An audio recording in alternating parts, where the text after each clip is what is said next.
आमच्या जीवनामध्ये स्वीकारतो. या आपल्या हात सगळी मंडळाकडे करूया. माझ्या मागे बोला, प्रभू येशू आज आमच्या हृदयाशी बोल, आमच्या आध्यात्मिक नेत्र उघड आणि आम्हाला मदत कर. येशूच्या नावात आमेन. प्लीज खाली बसूया.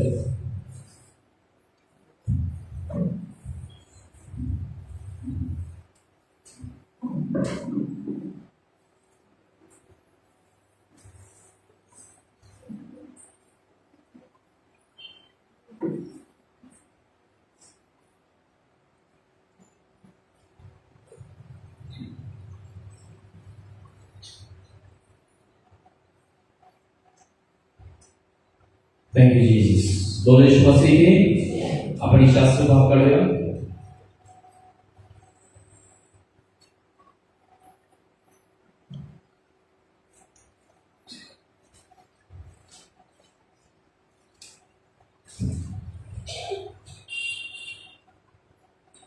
तीमोथेयुस पत्र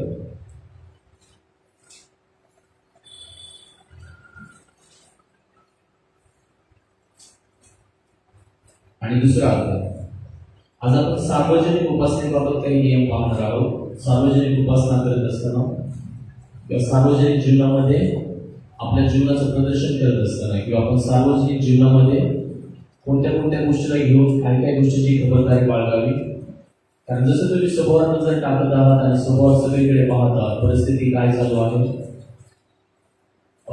कायदे कसे बनवले जात आहेत किंवा आपल्याला काय केलं गेलं पाहिजे, यासाठी बायबल आपल्याला खूप सगळ्या गोष्टीबद्दल सांगतं. खूप गोष्टीबद्दल आपल्याला वॉर्निंग करतं, सावधानचा इशारा पण देतं. पण बऱ्याच वेळा जसं मी तुम्हाला सांगितलेलं आहे की आपल्याला जितकी दानाची गरज आहे तितकी ज्ञानाची पण गरज आहे. हालेलुया. आपल्याला कशाची गरज आहे? दोन गोष्टींची. माझ्या मागे बोला, मला दानाची गरज आहे, मला ज्ञानाची पण गरज आहे. हालेलुया. देवाच्या लेकरांनो, जोपर्यंत आपण दानाने भरून ज्ञानाने काम करत नाही तोपर्यंत आपण सेव्हियर होऊ शकत नाही. कारण बऱ्याच वेळा काय होतं की आपल्यामध्ये दान येतात, दान आहेत, दान काम करतील नाही. पवित्र आत्मा ज्याला त्याला दान वाटून देईल. पवित्र आत्मा संपर्कही करेल, तुमच्याशी बोलेलही. पवित्र आत्मा तुमच्या जीवनात कार्य करेल. पण कधी जेव्हा आपण अत्यंत मच्युअर होऊ किंवा आपण हुशारतेच्या एका मार्गाला जाऊ, जसं मी तुम्हाला गेल्या काही मागच्या आठवड्यापासून शिकवत आहे की भविष्यवाणी तुमच्यासाठी आहेत, त्या भविष्यवाण्या तुमच्यासाठी होतात, भविष्यवाणी तुमच्यासाठी कामही करतील. पण जसं मी तुम्हाला सांगितलं, एक आराखडा पाहिजे, एक स्ट्रॅटेजी पाहिजे. जसं आपण लोक 4 मध्ये शिकलेलो आहोत की प्रभू येशूची एक स्ट्रॅटेजी होती. त्याला माहिती होतं मला जर एवढं मोठं काम करायचं आहे तर रोज मला उपासनेत राहिलं पाहिजे, शास्त्रपाठ वाचलं पाहिजे. कारण मोठं काम त्याला पूर्ण करायचं, संपूर्ण जगाचं पाप अंगावर नष्ट व्हायचं, त्याला ते नष्ट करायचे, स्वतःला मरायचे, स्वतः मरून ते पाप नष्ट करायचे आणि तिसऱ्या दिवशी उठायचे देखील आहे आणि संपूर्ण जगासाठी तारण उद्धार ते देऊन पण टाकायचं आहे. सो मोठ्या भविष्यवाणीचा आणि सुवार्तेचा भाग आहे, मोठ्या.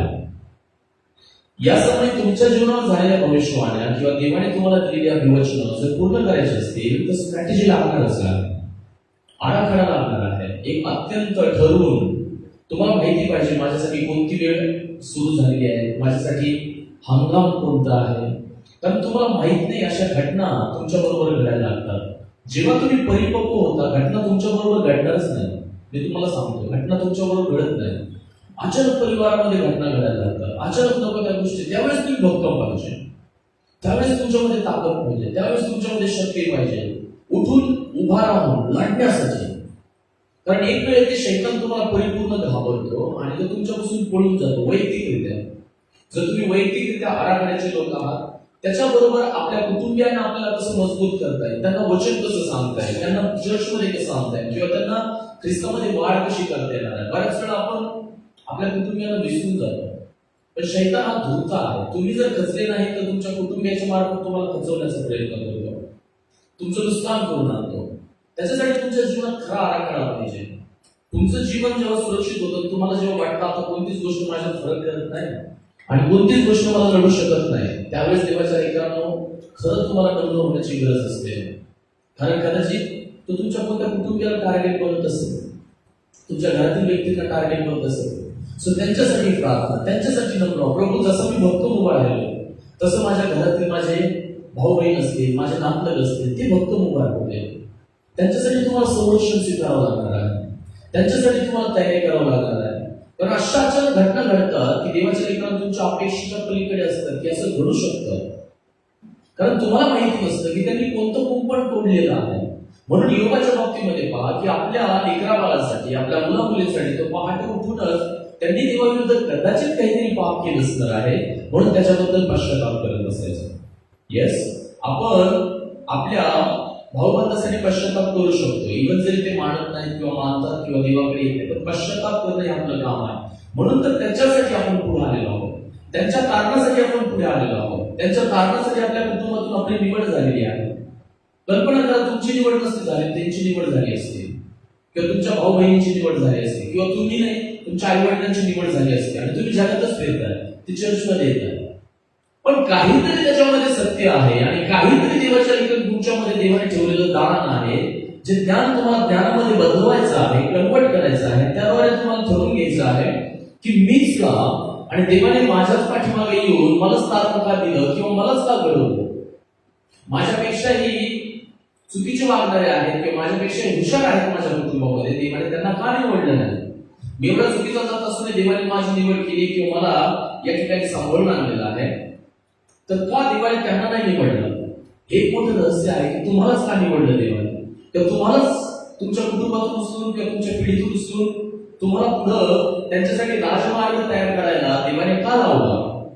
हे सत्य जर तुम्हाला नाही कळालं तर देवाच्या लेकरांना मला नाही वाटत की तुम्ही परिपक्व ख्रिश्चन झाला. तुमचं कारण झालं किंवा तुम्हाला ज्ञान कळालं, तुम्हाला सत्य कळालं, या शब्दाचा असा अर्थ नाही की तुम्ही परिपक्व झाले. परिपक्व तेव्हा होता जेव्हा तुमच्या सामर्थ्याने जे पवित्र आत्म्याचं दान आणि ज्ञान तुमच्यामध्ये आहे, त्याद्वारे तुम्ही अख्ख्या पिढ्या येशूच्या नावामध्ये काय करून घेता, सामर्थ्याने भरून घेता, पवित्र आत्म्याने भरून घेता. त्यावेळेस समजून घ्या. तेव्हा आपल्या उपासना कशा झाल्या पाहिजे, चर्चेसवर कशा प्रकारे वेगवेगळे हल्ले केले जात आहेत, काय घटना घडत आहेत, आसपास तुम्ही ऐकत आहात, पाहत आहात, काय काय होत आहे. देवाच्या लेकरांना संजीवनाची जबाबदारीच ती असते, ते टिकून ठेवलं पाहिजे.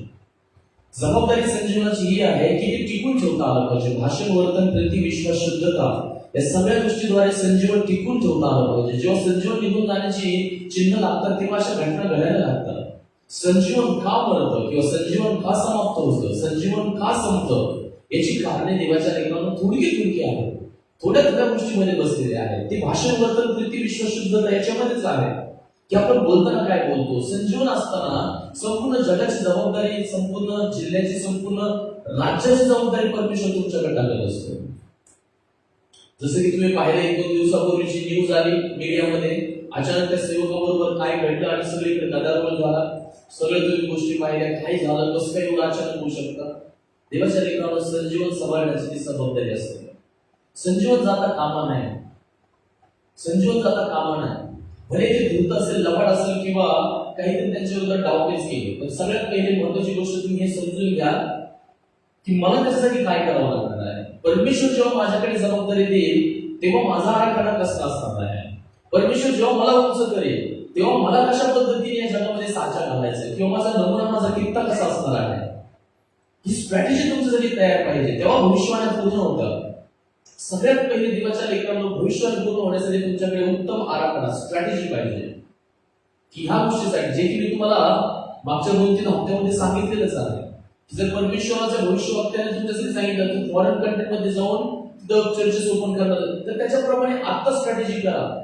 तुम्हाला गुंता कामा नाही, तुम्ही अज्ञानी राहता कामा नाही, ती स्ट्रॅटेजी लागेल. ती झाली. काही जणांना फक्त समाधानासाठी भविष्यवाणी लागतात, बाकी त्या फेल होतात, समाप्त होतात की मरून जातात, याचं कोणाशी काही घेणं देणं नाही. आणि अचानक उत्तर म्हणतात तुम्ही नाही का माझ्यासाठी भविष्यवाणी केली होती आणि माझ्यासाठी असं बोललं होतं, ते काहीच नाही झालं. बरोबर आहे, घडणार पण नाही. वाय? तुम्ही स्वतःच्या पद्धतीने काही स्ट्रॅटेजी बनवली का? नाही, स्ट्रॅटेजी बनवलीच नाही, आराखडा बनवलाच नाही. कारण देवाने भविष्यवाणी दिली तर आराखडा बनवूनच भविष्यवाणी दिली ना. तो शब्द असाच टाकतो का? तो शब्द असाच देतो का? नाही, त्याच्या मागे त्याची योजना आहे, आराखडा आहे, स्ट्रॅटेजी आहे. त्यावेळेस जाऊन देवाच्या लेकरांना तो काम करतो. भविष्यवाणी अधिक आराखडा इज इक्वल टू प्रगटीकरण. माहिती तुम्हाला तुमच्या जीवनात काही गोष्टी प्रगतीकरण होण्यासाठी भविष्यवाणी आहे. मग भविष्यवाणी जर आहे तर त्याला पूर्ण करण्यासाठी काय लागेल? स्ट्रॅटेजी. हे दोन्ही मिळून काय होणार आहे? त्या भविष्यवाणीचं रियालिटीमध्ये रूपांतर होतं. त्या भविष्यवाणीचं कशात रूपांतर होतं? रियालिटीमध्ये. ती अस्तित्वात उतरते, ती सत्य स्वरूपात उतरते. म्हणून आपल्या सगळ्या गोष्टीत व्यवस्था असणं गरजेचं आहे. म्हणून तो काय म्हणतो की त्याचं पहिलं पत्र दुसरं अध्याय, तर सर्वात प्रथम हा बोध मी तुला करतो की सर्व माणसासाठी विनंत्या, प्रार्थना आणि रथबदल्या व उपकार स्तुती करावी. काय करावी? सर्व माणसासाठी तुम्ही काय करावी? विनंती, प्रार्थना, मध्यस्थीची प्रार्थना आणि उपकार स्तुती करावी. 4 गोष्टी महत्त्वाच्या सांगितल्या सर्व माणसासाठी. बऱ्याच वेळा आपल्या प्रार्थना केवळ स्वयंकेंद्रित असतात. बऱ्याच वेळा आपल्या प्रार्थना केवळ तात्पुरत्या असतात, छोट्या आकाराच्या असतात. पण इथं सगळ्यात प्रथम पौल काय म्हणतो? मी तुला हा बोध करतो की तू सर्व माणसांसाठी विनंत्या, प्रार्थना आणि रथबदल्या आणि उपकार स्तुती करावी. उपकार स्तुती कर. कोणती माणसं आहेत ते? ते तुझे चांगले माणसं असतील, तुझे शत्रू माणसं असतील, किंवा तुझे मित्र असतील, किंवा तुझे शत्रू तुझे मित्र असतील, किंवा मित्रच तुझे शत्रू बनले असतील, त्यांच्यासाठी तू प्रार्थना कर. काय प्रार्थना करायचं? त्यांच्या नाशाची नाही. प्रभू, कदाचित त्यांना माहिती नाही तुझं सामर्थ्य काय, पण यांचे आध्यात्मिक नेत्र उघडेल. माझा विश्वास आहे की जेव्हा त्यांचे आध्यात्मिक नेत्र उघडशील, मोठे मोठे काम ते करणार आहे आणि ते गुडघ्यावर येते. हालेलुया. प्रभू त्यांना गुडघ्यावर आण. स्वर्गीय पिता त्यांना गुडघ्यावर आण. शास्त्रात असं वचन लिहिलेलं आहे की प्रत्येक गुडघा टेकेल आणि मला पाहायचं आहे. त्याचा गुडघा टेकताना मला पाहायचं आहे. बदल्याची भावना सोडून द्या आणि काय म्हणा? प्रभू, मला त्या व्यक्तीचा गुडघा टेकताना मला पाहायचं आहे. सगळ्यात गोड बदला आहे. Praise Lord. सगळ्यात काय आहे? गोड बदला. प्रभू, मला त्याचा गुडघा टेकताना पाहायचं.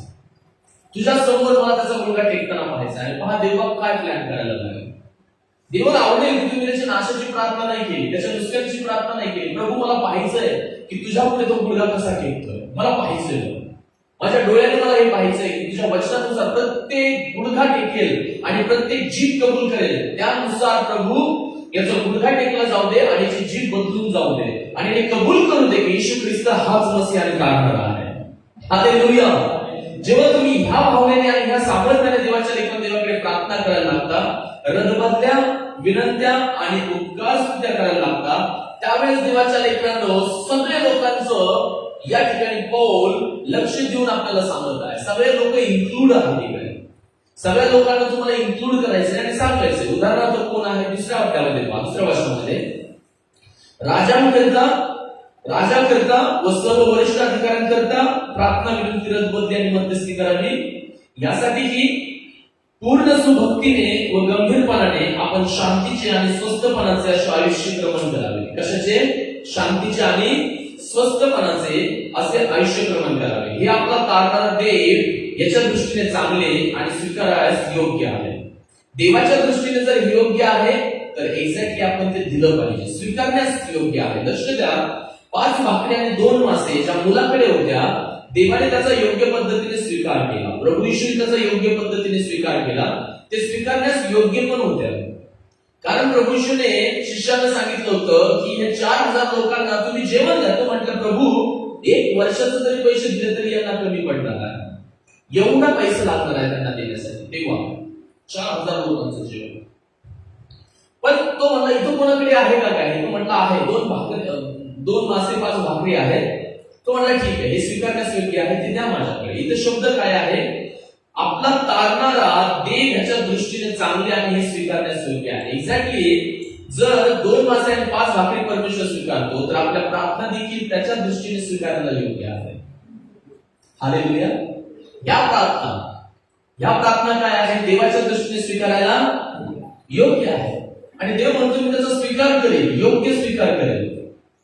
तारणाची भूक आपल्यामध्ये असली पाहिजे. आपल्या जीवनासाठी, आपल्या कामकारांसाठी किंवा आपल्या शेजाऱ्यांसाठी आपण प्रार्थना करू शकतो. नाही भेटत ना सुवार्थेची संधी त्यांच्यासाठी, किंवा नाही भेटत आहे ना त्यांना आपण सुवार्ता सांगतोय, किंवा कोणत्या तरी कारणाने त्यांचं आपलं पटत नाही. चला फक्त काय ठेवा? प्रार्थनेत आठवण ठेवा. त्यांचं नाव घेऊन तुम्ही प्रार्थना करा. प्रभू, माझ्याकडून सुवार्ता सांगणं नाही होत ना त्याला कोणत्या कारणामध्ये, कुठून तरी त्याला सुवार्ता करू दे. पण मला त्याला पाहायचं की तो गुडघ्यावर येतोय. हालेलुया. मला त्याला पाहायचंय की तो काय करत आहे, मुखाने प्रभू येशूचा स्वीकार करत आहे. ऍटलिस्ट तेवढं आपण करू शकतो. ऍटलिस्ट आपण तेवढं करू शकतो. कारण का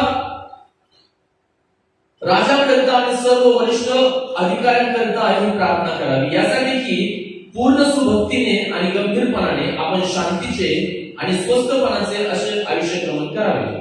हे आपला तारणारा देव याच्या दृष्टीने चांगले व स्वीकारावयास योग्य आहे. त्याची अशी इच्छा आहे की सर्व माणसांचं काय व्हावं, सर्व माणसांचं काय व्हावं, तारण व्हावं व त्यांनी सत्याच्या परिपूर्ण ज्ञानापर्यंत, कशाच्या ज्ञानापर्यंत पोहोचावं, सत्याच्या परिपूर्ण ज्ञानापर्यंत. म्हणजे आपल्याला जे माहिती आहे ते परिपूर्ण माहिती नाही, पूर्ण सत्य माहिती नाही. तर त्याची इच्छा काय आहे की आपल्याला परिपूर्ण काय सत्याचं काय व्हावं, प्रगटीकरण व्हावं किंवा माहिती व्हावी, सत्याचं परिपूर्ण प्रगटीकरण. म्हणून मी तुम्हाला 3 गोष्टी भर द्यायला लावत आहे: पाप, अज्ञान आणि असत्य. असत्याला मारण्यासाठी सत्यच लागेल, अज्ञानाला मारण्यासाठी ज्ञानच लागेल, पापाला मारण्यासाठी नीतिमत्वच लागणार आहे, शुद्धता आणि नीतिमत्व लागणार आहे. या 2-3 गोष्टीवर तुम्हाला जास्त फोकस करायचा आहे. पापाकडे दुर्लक्ष करा, अज्ञानाकडे दुर्लक्ष करा आणि तुम्ही तुमच्या असत्याकडे दुर्लक्ष करा. आपला फोकस भलेही आपण किती आता अज्ञानी असो किंवा असत्यात चालणार असो, आपलं संपूर्ण लक्ष सत्याकडे आणि ज्ञानाकडे फोकस करा. त्याच्याकडे लावा, पूर्णपणे त्याच्याकडे लावा. काही असू द्या, पूर्णपणे त्याच्याकडे लावा. म्हणजे पाप तुमच्या जीवनातून कमी व्हायला लागेल, अज्ञान कमी व्हायला लागेल, असत्य निघून जायला लागेल. आणि देवाची इच्छा आहे की आपण सत्याच्या परिपूर्ण ज्ञानापर्यंत पोहोचावं. लक्ष द्या, कारण एकच देव आहे आणि देव व मानव यांच्यामध्ये ख्रिस्त येशू हाच मनुष्य एकच मध्यस्थ आहे. दुसरा पर्यायच नाही आपल्याकडे. दुसरा पर्यायच नाही काही शास्त्रामध्ये.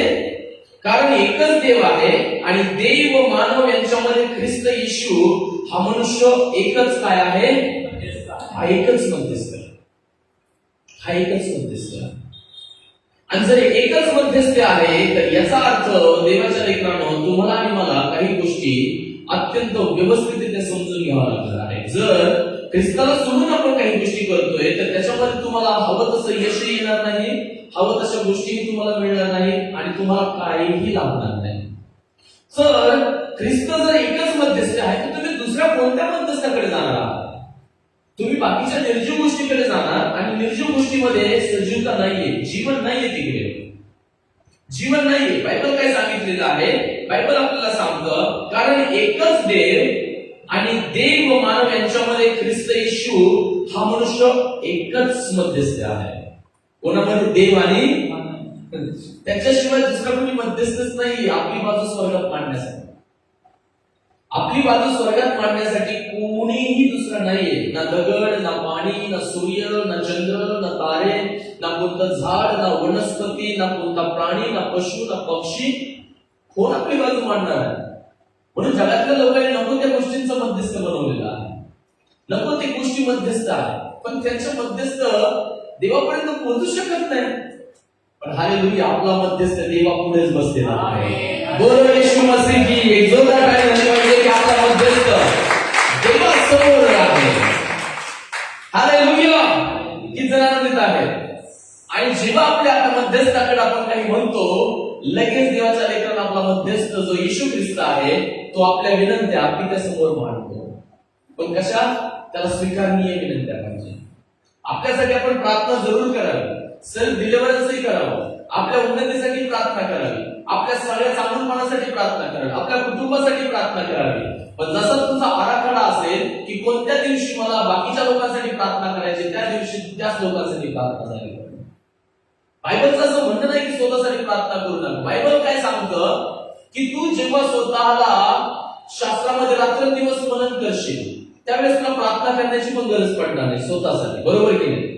स्वतःसाठी तुला प्रार्थना करण्याची पण काय पडणार नाही गरज. रात्रंदिवस तू मनन करशील आणि देवाच्या वचनात राहशील तर जिकडे जाशील तिकडे काय होणार आहेस तू? तर तुम्ही केवळ प्रार्थनेनेच जिकडे तिकडे जाऊन यशस्वी नाही होणार आहे. तुम्हाला आराखडा लागणार आहे. तुम्हाला जर मोठ्या सर्जनाचं काम करायचंय, प्रभू येशूच्या पद्धतीने आराखडा पाहिजे. रोज तो बायबल वाचन करणारा असायचा, देवाच्या शास्त्रातून वाचन करून तो डिक्लेरेशन करणार असायचा की माझ्या जीवनात हे घडणार आहे आणि रोज पाहिजे, not one day, one month और one year, whole life, the entire life, आपलं अख्खं आयुष्य आपण त्या पद्धतीने घाललं पाहिजे. त्याने सर्वांसाठी, 6वं वचन, त्याने सर्वांसाठी मुक्तीचे मोल म्हणून स्वतःला दिले, याचे साक्ष यथा काळी देवायचे आहे. या साक्षीसाठी मला घोषणा करणारा प्रेषित, मी सत्य बोलतो, खोटं बोलत नाही. 7वं वचन काय सांगतं? या साक्षीसाठी मला घोषणा करणारा प्रेषित, विश्वास व सत्य या संबंधीने परराष्ट्रीयांचं शिक्षण म्हणून नेमण्यात आलेला आहे. काय लिहिलं आहे? मला काय नेमण्यात आलेलं आहे? परराष्ट्रीयांचा शिक्षक. मी त्यांना शिक्षित करतो, मी त्यांना ट्रेन करतो, मी त्यांना योग्य ज्ञान देतो. शिक्षकाचं एकच काम असतं, ज्ञानदान. तो ज्ञानी बनवतो लोकांना. तसं बायबलमध्ये पण शिक्षक नेमलेले असतात, जे लोकांना ट्रेन करतात, ज्ञानी बनवतात, त्यांना सत्य सांगतात आणि योग्य मार्गावर नेतात. तसा पौल ज्याने तिमोथेला पत्र लिहिलं, तो काय म्हणतो? या साक्षीसाठी मला घोषणा करणारा व प्रेषित, विश्वास व सत्य या संबंधीने परराष्ट्रीयांचा कशा काय नेमण्यात आलेला आहे? शिक्षक. कशा संबंधाने? विश्वास आणि सत्य. माझ्या मागे बोला, विश्वास आणि सत्य. या दोन गोष्टीसाठी देवाने त्याला शिक्षक बनवलेला आहे. त्या गोष्टीतून तो शिकवतो. म्हणजे त्याचं शिकवण्याचं एक ध्येय आहे, एक मिशन पण आहे की मला विश्वास यांच्यामध्ये शिकवायचा आहे आणि सत्य शिकवायचं. म्हणजे दोन गोष्टी आहेत. विश्वास ऐकण्याने जो वाढतो तो ह्या दानातून वाढतो. विश्वास शिकवला गेला पाहिजे. Praise the Lord. विश्वास दाखवला पाहिजे, विश्वास शिकवला पण पाहिजे आणि विश्वास दाखवला पण पाहिजे. तुम्हाला देखील जे शिक्षण तुम्ही स्वतः घेताय किंवा जे शिक्षण तुम्ही इतरांना देताय, त्यानुसार तुम्हाला चालता, बोलता, वागता आलं पाहिजे आणि त्यानुसार तुम्ही तुमचं जीवन प्रदर्शित करता.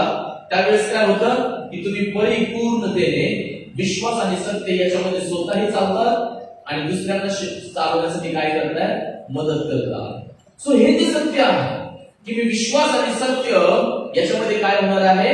शिकवणार आहे. पौल म्हणतो, तुला लिहिलंय, प्रत्येक ठिकाणी पुरुषांनी राग व विवाद सोडून पवित्र हात वर करून प्रार्थना करावी अशी माझी इच्छा आहे.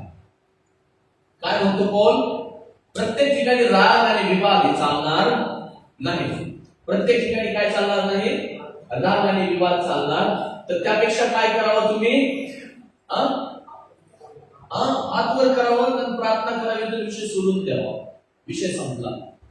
जर तुम्ही क्लिप पाहिली असेल जी काल झळकते याच्यावर, तिथं काय होतं? रागाचं काय होतं? भयंकर चिन्ह होतं. राग होता, विवाद होता, वाद चालू होता, झापडी झुकली होती, फेकून मारणं होतं. हा राग आणि विवाद होता, भयंकर गोष्ट होती जी की संपूर्ण जगाने पाहिली आणि अडचण झाली आणि ठरलं गेलं हे असंच करा, नाही का? शिक्कामोर्तब झालं गेलं. ते सीसीटीव्ही समोर आले किंवा काही आलं, याने काय होतं? राग आणि विवाद दिसतो ना, राग आणि. पण पौल काय म्हणतो? प्रत्येकच ठिकाणी, काही ठिकाणी तुम्ही राग करावा, काही ठिकाणी विवाद करावा. पण बायबलमध्ये काय लिहिलंय? प्रत्येक ठिकाणी पुरुषांनी राग आणि विवाद सोडून, प्रत्येक ठिकाणी. काही जणांना प्रत्येक ठिकाणी राग आणि विवाद करायचा आहे, प्रत्येक ठिकाणी. काही जण त्याच्यातच असतं, पण नाही, प्रत्येक ठिकाणी राग आणि विवाद चालणार नाही. प्रभू येशूने काही ठिकाणी रागही केला, काही ठिकाणी उलथूनही टाकलं, पण त्याला त्याच्या मंदिराने काय करून टाकलं होतं? आवेशाने ग्रासून टाकलं होतं. त्या ठिकाणी त्याने आवेश आणि राग या दोन्ही गोष्टींचं त्या ठिकाणी कॉम्बिनेशन दिसलं. कारण त्याच्या पित्याच्या घराला, प्रार्थनेच्या घराला काय बनवून टाकलं होतं? बाजारपेठ, लुटारांची गुहा, कम्प्लिटली. आणि अशा पद्धतीने जेव्हा प्रभू येशूने पाहिलं, त्याचं हृदय अत्यंत तुटलं आणि ती गोष्ट होती. सो तो एक गुप्त मेसेज आहे की तुमच्या जीवनामध्ये जेव्हा शैतान असे दुकानं मांडतो, देहाची वासना, डोळ्याची वासना, तिथं तुम्हाला राग आलाच पाहिजे. तिथं तुम्हाला राग आलाच पाहिजे. तुमच्या जीवनाच्या आतला बदल होते, तुमच्या शरीराच्या आतला बदल होते, तुमच्या विचारांच्या आतला बदल होते.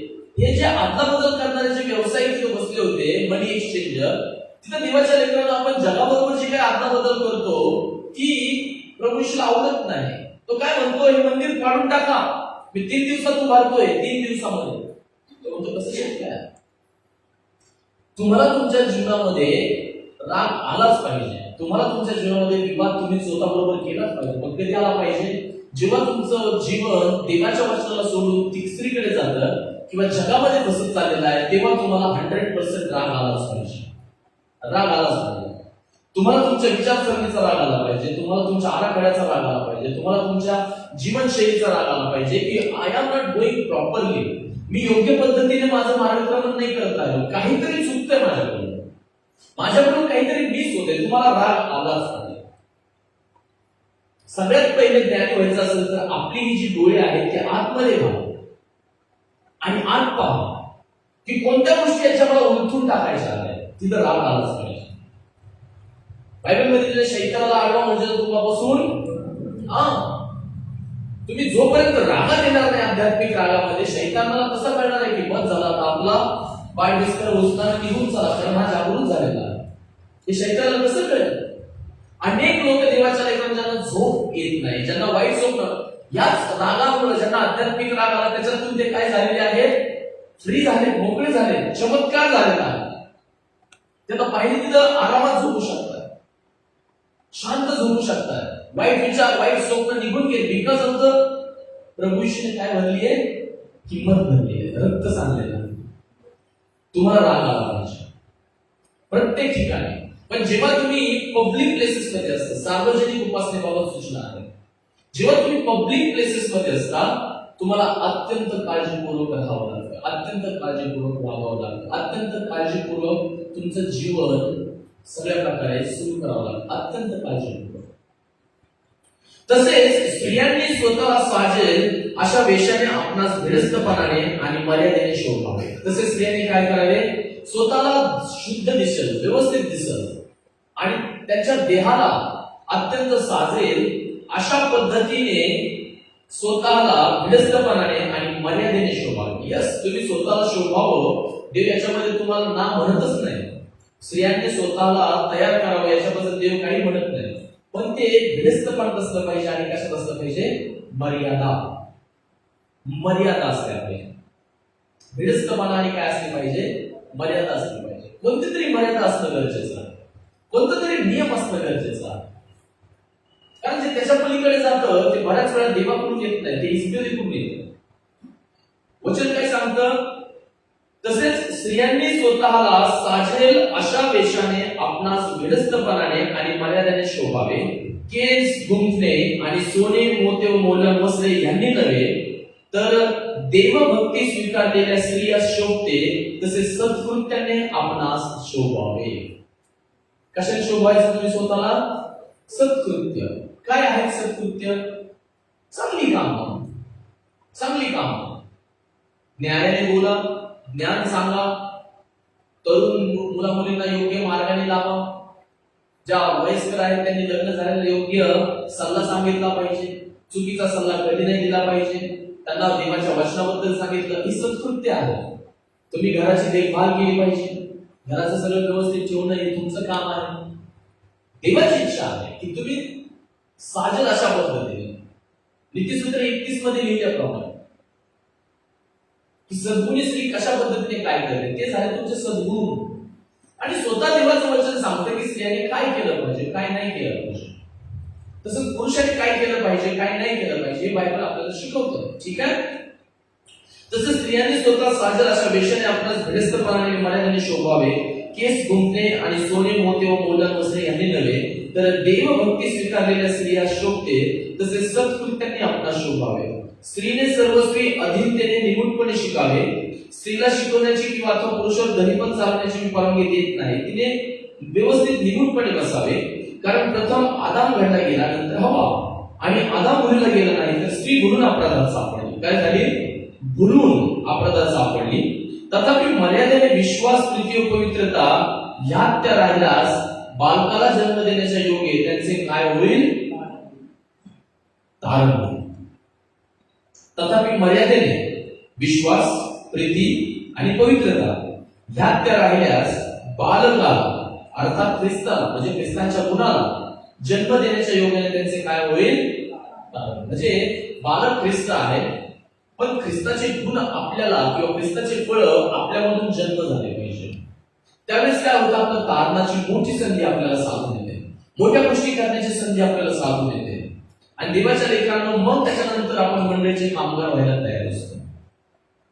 जर आपल्याला पब्लिक व्यवस्थाच नाही समजली तर मंडळी आपण चालू शकत नाही. कारण का बायबलमध्ये लिहिलंय, जर तुम्हाला तुमचं घरच व्यवस्थित चालवता येत नाही तर तुम्ही माझी मंडळी कशी चालवणार?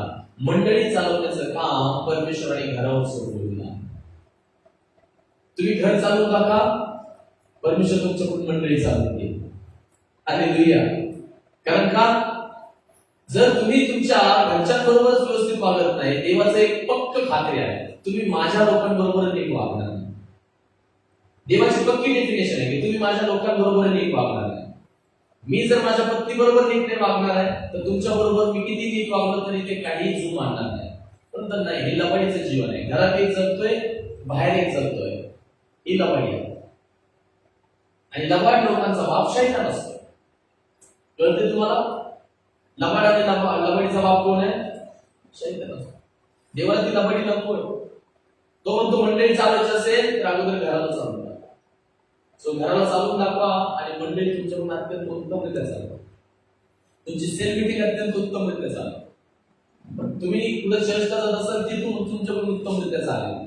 तुम्हाला घर चालवता येत नाही आणि तुम्ही पाहताय वा तुमची मंडळी, तुमचं सेल मीटिंग अत्यंत मोठी होत राहिली आणि तुम्हाला फक्त मोठी होत राहिली, बाकी काहीच नाही. आणि इकडे घर अचानक पतन होतं.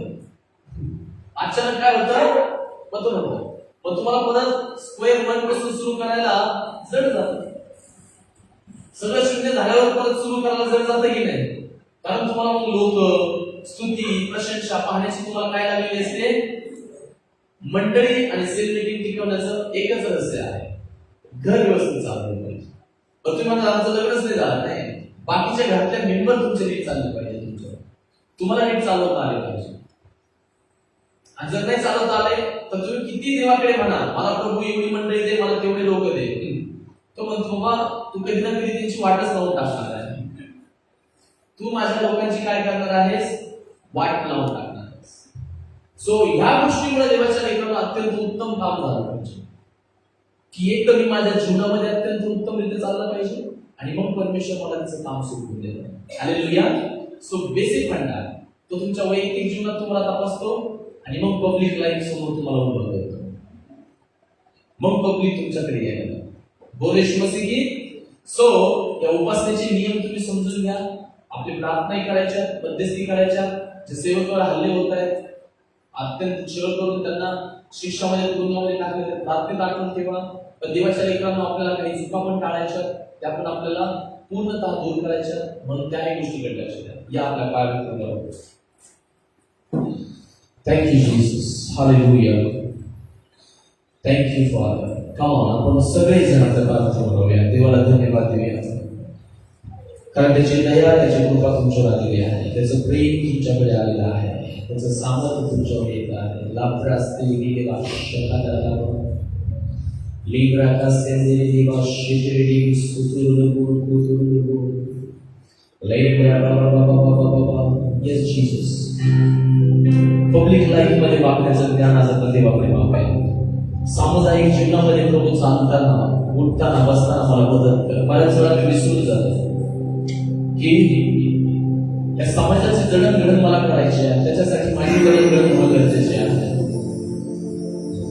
त्या देवाकडे ज्ञान मागा. माझा विश्वास आहे शेवटच्या काळामध्ये तुम्हाला ज्ञानाची गरज पडणार आहे. या शेवटच्या काळामध्ये तुम्हाला ज्ञानाची अत्यंत मोठ्या प्रमाणात गरज पडणार आहे. तुम्हाला ज्ञानाची अत्यंत मोठ्या प्रमाणात गरज आहे. म्हणून देवाचे आभार माना. Yes father. ज्ञान ही अत्यंत उत्तम चीज आहे. नीतिसूत्रामध्ये लिहिलेली उत्तम चीज आहे. ज्ञान अत्यंत उत्तम चीज आहे. म्हणून माझ्याकडून येणारा बोध घे आणि ती माझ्याकडून प्राप्त करू घे. हा देव या आपल्या हात स्वर्गीय भांडाकडे वळले. Thank you Jesus. Thank you Jesus. Thank you, Jesus. बहने दे उस हवा को, छूने दे हर एक दिल को, तेरा दर्शन हमें मिले. करते प्रार्थना